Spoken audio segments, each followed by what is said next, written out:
Hi guys, welcome back to my channel. ಹೇಗಿದ್ದೀರಾ ಎಲ್ಲರೂ? I hope ನೀವೆಲ್ಲ ಚೆನ್ನಾಗಿದ್ದೀರಾ ಅಂದ್ಕೊತೀನಿ.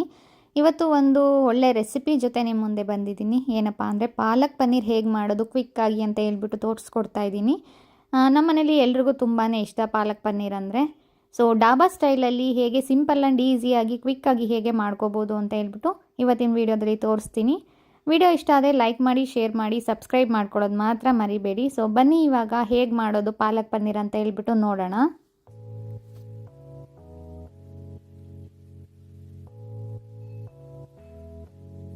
ಫಸ್ಟ್ ಇವಾಗ ನಾನಿಲ್ಲಿ ಪಾಲಕ್ ಪನ್ನೀರ್ ಮಾಡೋದಕ್ಕೆ ಏನೇನು ಇಂಗ್ರೀಡಿಯೆಂಟ್ಸ್ ಬೇಕು ಎಲ್ಲ ರೆಡಿ ಮಾಡಿ ಇಟ್ಕೊಂಡಿದ್ದೀನಿ. ಈ ಕಡೆ ಪನ್ನೀರ್ ಸ್ಲೈಸ್ ಮಾಡಿ ಇಟ್ಕೊಂಡಿದ್ದೀನಿ. ಹಾಗೆ ಮಸಾಲೆಗೆ ಅಂತ ಹೇಳ್ಬಿಟ್ಟು ಇದಿಷ್ಟು ಇಂಗ್ರೀಡಿಯೆಂಟ್ಸ್ನ ರೆಡಿ ಮಾಡಿ ಇಟ್ಕೊಂಡಿದ್ದೀನಿ. ಹಾಗೆ ಪಾಲಕ್ ಸೊಪ್ಪನ್ನು ಕೂಡ ಬಿಡಿಸಿ ತೊಳೆದು ಕಟ್ ಮಾಡಿ ಇಟ್ಕೊಂಡಿದ್ದೀನಿ. ಸೊ ಇವಾಗ ಬನ್ನಿ ಹೇಗೆ ಮಾಡೋದು ನೋಡೋಣ.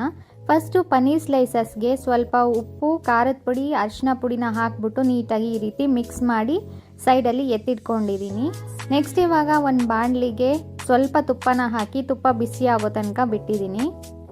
ತುಪ್ಪ ಬಿಸಿ ಆದಮೇಲೆ ನಾವೇನು ಪನ್ನೀರ್ ಸ್ಲೈಸಸ್ನ ರೆಡಿ ಮಾಡಿ ಇಟ್ಕೊಂಡಿದ್ವಿ ಅದನ್ನು ಹಾಕ್ಬಿಟ್ಟು ಸ್ವಲ್ಪ 1-2 ನಿಮಿಷ ಫ್ರೈ ಮಾಡಿ ಸೈಡಲ್ಲಿ ಎತ್ತಿಟ್ಕೋಬೇಕಾಗುತ್ತೆ. ಸೊ ಈ ರೀತಿ ಲೋ ಫ್ಲೇಮಲ್ಲಿ ನೀವು ಫ್ರೈ ಮಾಡ್ಕೊಳ್ರಿ, ಇಲ್ಲ ಅಂದರೆ ಒತ್ತೋಗ್ಬಿಡುತ್ತೆ, ಚೆನ್ನಾಗಿರಲ್ಲ, ಒಂಥರ ಸ್ಮೆಲ್ ಆಗಿಬಿಡುತ್ತೆ. ಸೊ ಸೈಡಲ್ಲಿ ಎತ್ತಿಟ್ಕೊಂಡು ಅದೇ ಬಾಣಲಿಗೆ ಮತ್ತೆ ತುಪ್ಪನ ಹಾಕ್ಕೊಂಡು ನಾವೇನೇನು ಇಂಗ್ರೀಡಿಯೆಂಟ್ಸ್ನ ರೆಡಿ ಮಾಡ್ಕೊಂಡಿದ್ವಿ ಅದೆಲ್ಲ ಅದನ್ನು ಫ್ರೈ ಮಾಡ್ಕೋಬೇಕಾಗತ್ತೆ. ಫಸ್ಟ್ ಇವಾಗ ನಾನಿಲ್ಲಿ ಬೆಳ್ಳುಳ್ಳಿ, ಶುಂಠಿನ ಹಾಕ್ಬಿಟ್ಟು ಫ್ರೈ ಮಾಡಿ ಅದಾದಮೇಲೆ ಸ್ವಲ್ಪ ಈರುಳ್ಳಿನ ತೊಗೊಂಡು ಅದನ್ನು ಕೂಡ ಗೋಲ್ಡನ್ ಬ್ರೌನ್ ಆಗೋವರೆಗೂ ಹುರ್ಕೊತಿದ್ದೀನಿ. ಅದಾದಮೇಲೆ ಸ್ವಲ್ಪ ಗೋಡಂಬಿ, ಸ್ವಲ್ಪ ಬಾದಾಮಿನ ತೊಗೊಂಡು ಅದನ್ನು ಕೂಡ ನೀಟಾಗಿ ಫ್ರೈ ಮಾಡ್ಕೊತಾ ಇದ್ದೀನಿ. ಇದಿಷ್ಟು ಫ್ರೈ ಆದಮೇಲೆ ಲಾಸ್ಟಲ್ಲಿ ಸ್ವಲ್ಪ ಟೊಮೆಟೊನ ಹಾಕ್ಬಿಟ್ಟು ಟೊಮೆಟೊ ಫುಲ್ಲು ಸ್ಮ್ಯಾಶ್ ಆಗೋ ರೀತಿ ಫ್ರೈ ಮಾಡ್ಕೋಬೇಕಾಗುತ್ತೆ. ಸೊ ಇವಾಗ ಟೊಮೆಟೊನೂ ಕೂಡ ಸೇರಿಸ್ಕೊಂಡು ಫ್ರೈ ಮಾಡ್ಕೋತಾ ಇದ್ದೀನಿ. ಇದೆಲ್ಲ ನೀಟಾಗಿ ಫ್ರೈ ಆದಮೇಲೆ ಪಾಲಕ್ ಸೊಪ್ಪನ್ನ ನಾವೇನು ತೊಳೆದು ರೆಡಿ ಮಾಡಿ ಇಟ್ಕೊಂಡಿದ್ವಿ ಅದನ್ನು ಹಾಕ್ಕೋತಾ ಇದ್ದೀನಿ. ನೋಡೋದಕ್ಕೆ ಇಷ್ಟೊಂದು ಕ್ವಾಂಟಿಟಿ ಅಂತ ಕಾಣಿಸುತ್ತೆ, ಬಟ್ ಇದು ಬೆಂದ ಮೇಲೆ ನೋಡಿ ಹೇಗಾಗಿದೆ ಅಂತ ಹೇಳ್ಬಿಟ್ಟು. ಸೊ ಲಾಸ್ಟಲ್ಲಿ ಸ್ವಲ್ಪ ಕೊತ್ತಂಬರಿ, ಸ್ವಲ್ಪ ಅಂದರೆ 1 ಕಟ್ ಫುಲ್ಲು ಕೊತ್ತಂಬರಿನ ನಾನಿಲ್ಲಿ ಸಣ್ಣದಾಗಿ ಹೆಚ್ಚಿಟ್ಕೊಂಡಿದ್ದೀನಿ. ಅದನ್ನು ಕೂಡ ಹಾಕ್ಕೊಂಡು ಹಸಿ ವಾಸನೆ ಹೋಗೋ ತನಕ ಫ್ರೈ ಮಾಡ್ಕೋತಾ ಇದ್ದೀನಿ. ಸೊ ಫೈನಲಿ ಫ್ರೈ ಎಲ್ಲ ಆದಮೇಲೆ ಈ ರೀತಿ ಕಾಣಿಸುತ್ತೆ. ಇದು ತಣ್ಣಗಾಗೋದಕ್ಕೆ ಬಿಡಬೇಕು. ತಣ್ಣಗಾದಮೇಲೆ ಮಿಕ್ಸಿ ಜಾರ್ನಲ್ಲಿ ಹಾಕ್ಬಿಟ್ಟು ರುಬ್ಬಬೇಕಾಗತ್ತೆ. ಸೊ ಇವಾಗ ಇದು ತಣ್ಣಗಾಗಿದೆ. ಮಿಕ್ಸಿ ಜಾರಲ್ಲಿ ಹಾಕ್ಬಿಟ್ಟು ಸ್ವಲ್ಪ ನೀರು ಹಾಕ್ಬಿಟ್ಟು ಗಟ್ಟಿನೇ ಇರಬೇಕು, ಅದು ತೆಳ್ಳಗಾಗಬಾರ್ದು. ಸೊ ಸ್ವಲ್ಪ ನೀರು ಹಾಕಿ ಈ ರೀತಿ ಪೇಸ್ಟ್ ಮಾಡಿಟ್ಕೊಂಡಿದ್ದೀನಿ. ಮತ್ತು ಅದೇ ಬಾಣಲಿಯಲ್ಲಿ ನಾನು ತುಪ್ಪ ಯೂಸ್ ಮಾಡ್ತಿಲ್ಲ, ಇವಾಗ ಎಣ್ಣೆನ ಯೂಸ್ ಮಾಡ್ತಿದ್ದೀನಿ. ಎಣ್ಣೆ ಹಾಕ್ಬಿಟ್ಟು ಒಗ್ಗರಣೆ ಹಾಕೊಳ್ಳೋಣ ಅಂತ ಹೇಳ್ಬಿಟ್ಟು ಸಾಸಿವೆ, ಜೀರಿಗೆ, ಕರಿಬೇವು ಮತ್ತು ಸಣ್ಣದಾಗಿ ಹೆಚ್ಚಿರುವಂಥ ಈರುಳ್ಳಿನ ಹಾಕ್ಕೊಂಡು ಫ್ರೈ ಮಾಡ್ಕೊತಿದ್ದೀನಿ. ಈರುಳ್ಳಿ ಫ್ರೈ ಆದಮೇಲೆ ಖಾರದ ಪುಡಿನ ಸೇರಿಸ್ಕೊಂಡು ಅದನ್ನು ಕೂಡ ಫ್ರೈ ಮಾಡ್ಕೋತಾ ಇದ್ದೀನಿ. ಮುಂಚೆನೇ ಖಾರದ ಪುಡಿನ ಎಣ್ಣೆಯಲ್ಲಿ ಫ್ರೈ ಮಾಡೋದ್ರಿಂದ ಒಳ್ಳೆ ಕಲರ್ ಬರುತ್ತೆ, ಹಾಗಾಗಿ. ನೆಕ್ಸ್ಟ್ ಇವಾಗ ಸಾಂಬಾರ್ ಪೌಡರ್ನ ಆ್ಯಡ್ ಮಾಡ್ಕೋತಾ ಇದ್ದೀನಿ. 3-4 ಸ್ಪೂನ್ ಅಷ್ಟು. ನಾನು ಮನೇಲೇ ಮಾಡಿರುವಂಥ ಸಾಂಬಾರ್ ಪೌಡರ್ನ ಯೂಸ್ ಮಾಡ್ಕೋತಿದ್ದೀನಿ. ನೀವು ಬೇಕಿದ್ರೆ ಅಂಗಡಿಲಿ ಸಿಗುವಂಥದ್ದು ಕೂಡ ಯೂಸ್ ಮಾಡ್ಕೋಬೋದು.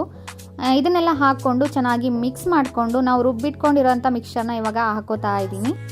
ನಾವು ಇದನ್ನು 10-15 ನಿಮಿಷ ಕುದಿಸ್ಕೋಬೇಕಾಗುತ್ತೆ, ಯಾಕಂದರೆ ಹಸಿ ವಾಸನೆ ಎಲ್ಲ ಹೋಗಿ ಒಳ್ಳೆ ಘಮ ಬರೋವರೆಗೂ. ಮತ್ತು ಮೇಲೆ ಎಣ್ಣೆ ತೇಲ್ಬೇಕು, ಆ ರೀತಿ ಕುದಿಸ್ಕೋಬೇಕಾಗತ್ತೆ. ಸೊ ಇವಾಗ ಎಲ್ಲ ನೀಟಾಗಿ ಫ್ರೈ ಮಾಡ್ಕೋತಾ ಇದ್ದೀನಿ. ಹಾಗೆಯೇ ಮಧ್ಯಾಹ್ನ ಪನ್ನೀರ್ನ ಹಾಕ್ಕೊಬಾರ್ದು, ಪನ್ನೀರ್ ಹಾಕ್ಕೊಂಡ್ರೆ ಒಂಥರ ಆಗಿಬಿಡುತ್ತೆ.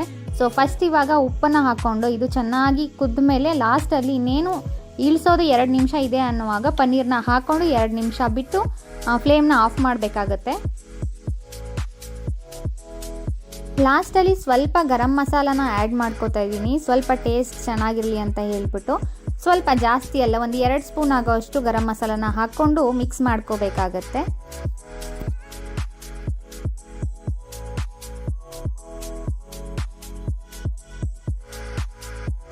ಸೊ ಫ್ರೆಂಡ್ಸ್, ಫೈನಲ್ ಆಗಿ ಇವಾಗ ಪನ್ನೀರ್ ಸ್ಲೈಸಸ್ನ ಆ್ಯಡ್ ಮಾಡ್ಕೊತಾ ಇದ್ದೀನಿ. ಇದನ್ನು ಹಾಕ್ಬಿಟ್ಟು 2 ನಿಮಿಷ ಬಿಟ್ಟು ಫ್ಲೇಮ್ನ ಆಫ್ ಮಾಡಿದ್ರೆ ಟೇಸ್ಟಿಯಾಗಿರುವಂತಹ ಪಾಲಕ್ ಪನ್ನೀರ್ ರೆಡಿ ಆಗುತ್ತೆ. ಆರಾಮಾಗಿ ಈಸಿಯಾಗಿ ಮನೆಯಲ್ಲೇ ಮಾಡ್ಕೋಬೋದು. ಡಾಬಾ ಸ್ಟೈಲಲ್ಲೇ ಇರುತ್ತೆ, ಹಾಗೆ ಟೇಸ್ಟ್ ಕೂಡ ಸೂಪರ್ ಆಗಿರುತ್ತೆ. ಫ್ರೆಂಡ್ಸ್, ಇದನ್ನು ನೀವು ಚಪಾತಿ ಜೊತೆ ಬೇಕಿದ್ರೂ ತಿನ್ಬೋದು, ಹಾಗೆ ರೈಸ್ ಜೊತೆ ಕೂಡ ತಿನ್ಬೋದು. ತುಂಬಾ ಟೇಸ್ಟಿಯಾಗಿರುತ್ತೆ. ಹಾಗೆ ಮನೆಯಲ್ಲೇ ಮಾಡೋದ್ರಿಂದ ಹೆಲ್ದಿ ಕೂಡ ಅಂತಲೇ ಹೇಳ್ಬೋದು. ನೋಡಿದ್ರಲ್ವಾ ಫ್ರೆಂಡ್ಸ್, ಹೇಗೆ ಈಸಿಯಾಗಿ ಪಾಲಕ್ ಪನ್ನೀರ್ನ ಮನೇಲೇ ಮಾಡೋದು ಅಂತ ಹೇಳ್ಬಿಟ್ಟು. ಸೊ ನೀವು ಕೂಡ ಇದನ್ನು ಮನೇಲಿ ಟ್ರೈ ಮಾಡಿ ಹೇಗಿತ್ತು ಅಂತ ಹೇಳ್ಬಿಟ್ಟು ನನಗೆ ಕಾಮೆಂಟ್ ಮಾಡಿ. ಹಾಗೆ ಈ ವಿಡಿಯೋ ಇಷ್ಟ ಆಗಿದ್ರೆ ಲೈಕ್ ಮಾಡಿ, ಶೇರ್ ಮಾಡಿ, ಸಬ್ಸ್ಕ್ರೈಬ್ ಮಾಡಿ. ಮತ್ತು ನೆಕ್ಸ್ಟ್ ವ್ಲಾಗಲ್ಲಿ ಸಿಗ್ತೀನಿ. ಅಲ್ಲಿವರೆಗೂ ಟಾಟಾ, ಬಾಯ್ ಬಾಯ್, ಲಾಟ್ಸ್ ಆಫ್ ಲವ್.